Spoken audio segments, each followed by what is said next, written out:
Hey, hi there guys, Warren here. Welcome back to another book review.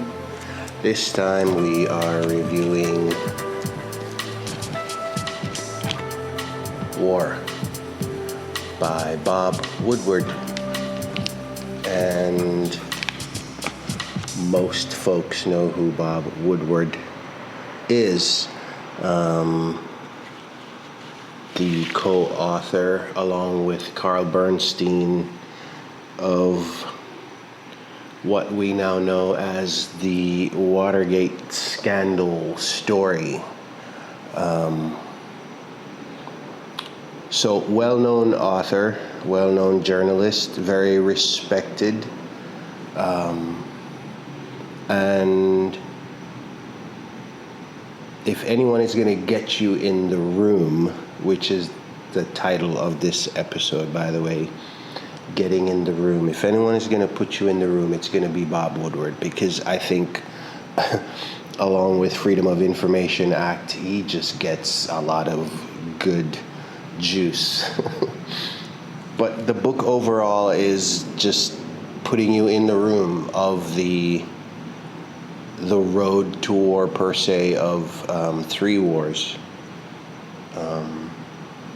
One for the presidency of the United States, and Ukraine and Russia and Israel and Hamas.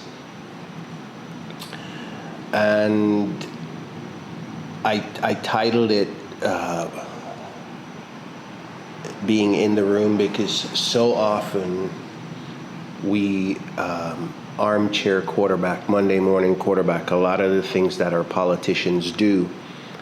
And some of it, yes, is head scratchable, like I like to say. And then some of it is simply because we're angry and we don't have all of the facts or all the story. And that, in addition to, we might not like the person in office or the administration in office. There's so many things that are going on to why we get so bent out of shape in terms of criticizing and armchair quarterbacking what's going on in the room. And from a military perspective, a soldier's perspective, it's not fair, because again, you don't have all of what the principals in the room have or don't have. And so it's not fair. I mean, we can, because that's what we do. It's our human condition. But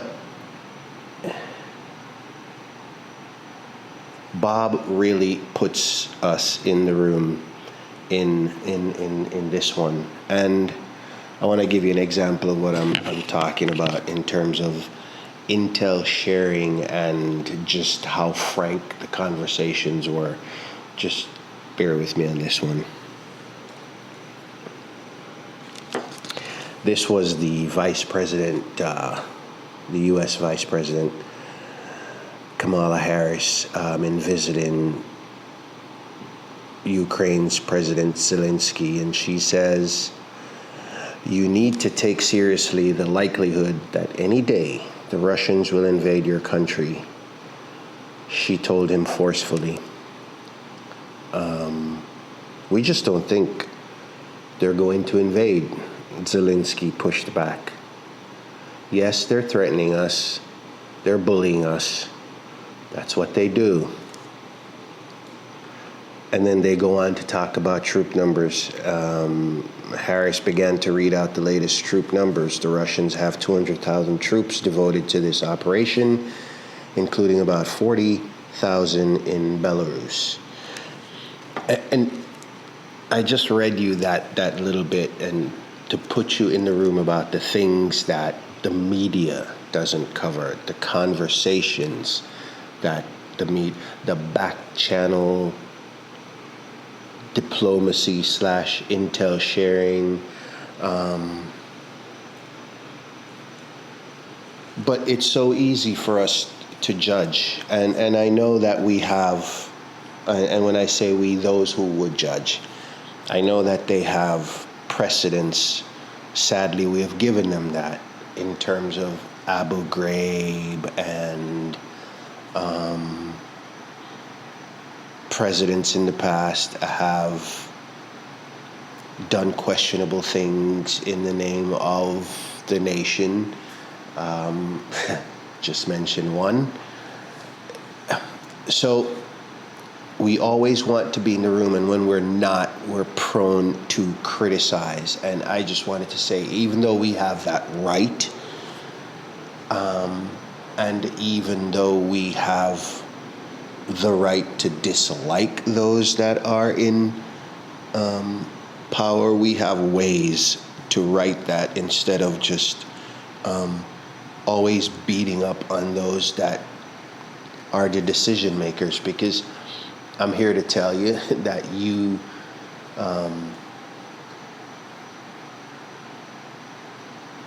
don't want to be the decision maker with some of these decisions, or know some of the things that the decision makers know. You really don't want to know. You think you do, but you really don't want to know. But in the context of morality and things that are ethical, even those we question. And I found out in the book, I won't read you any particular snippets, but things are contextual, because it depends on whose context you're looking at, let's say, morality and ethics in. And some would scratch their head and say, no, there shouldn't be any gray areas. I'm here to tell you that when it comes to diplomacy and war and peace, there are a lot of gray areas. But it depends on whose context, because it's easy to say your actions in this place stopping this from happening is immoral or unethical. From whose perspective and whose point of view based on what had occurred before. So there's so many things that are going on, but Woodward puts you in the room and opens our eyes to some of that. There is some bias, very clear bias, to where Bob leans, notwithstanding Watergate. It's very noticeable, and I think that's unfortunate in some places, because again, it goes back to having the information that he had to write this. I think he could have shelved some of his bias in the way he describes certain people and their approach compared to others, without giving away the book too much. But there's some bias, and I don't think he tries to shy away from it, because, again, without giving away the book, he kind of tells you in no uncertain terms. But yeah, that's all I wanted to say about War, is that it's a really good read, a very short read actually, except for overly analyzing it for this sake and for some other personal intake sake. I would say a couple days of a read, but it puts you in the room of these three conflicts. And it's interesting that the presidency is listed as a conflict, because he explains why that is, and some of it is already known too. But a good read. It's Bob. I mean, but I think he could have shelved some of the bias, because that undermined a little bit of the seriousness of the book.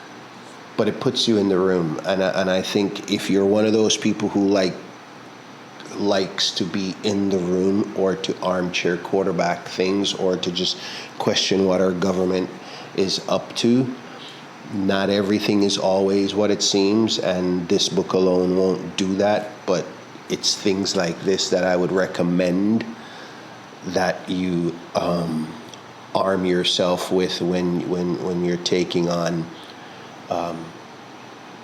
topics like this. Books like War, and people like Bob Woodward that are trustworthy. Okay? But it's things like this that will give you the answers, or will give you some peace of mind It's not going to be the talking heads on the alphabet channels, all right? Bits and pieces. You'll get the headlines there, but if you want the details, which is what you should want if you're a critical thinker and really care about what you're questioning, you can start here, all right? That is all I have on war. I don't want to give too much more away, and I don't want to keep you just to keep you. But on to our next conversation, which is next week. You be good out there, take care of each. You be good out there, take care of each other, take care of yourselves, and we'll talk again soon. I'll see you.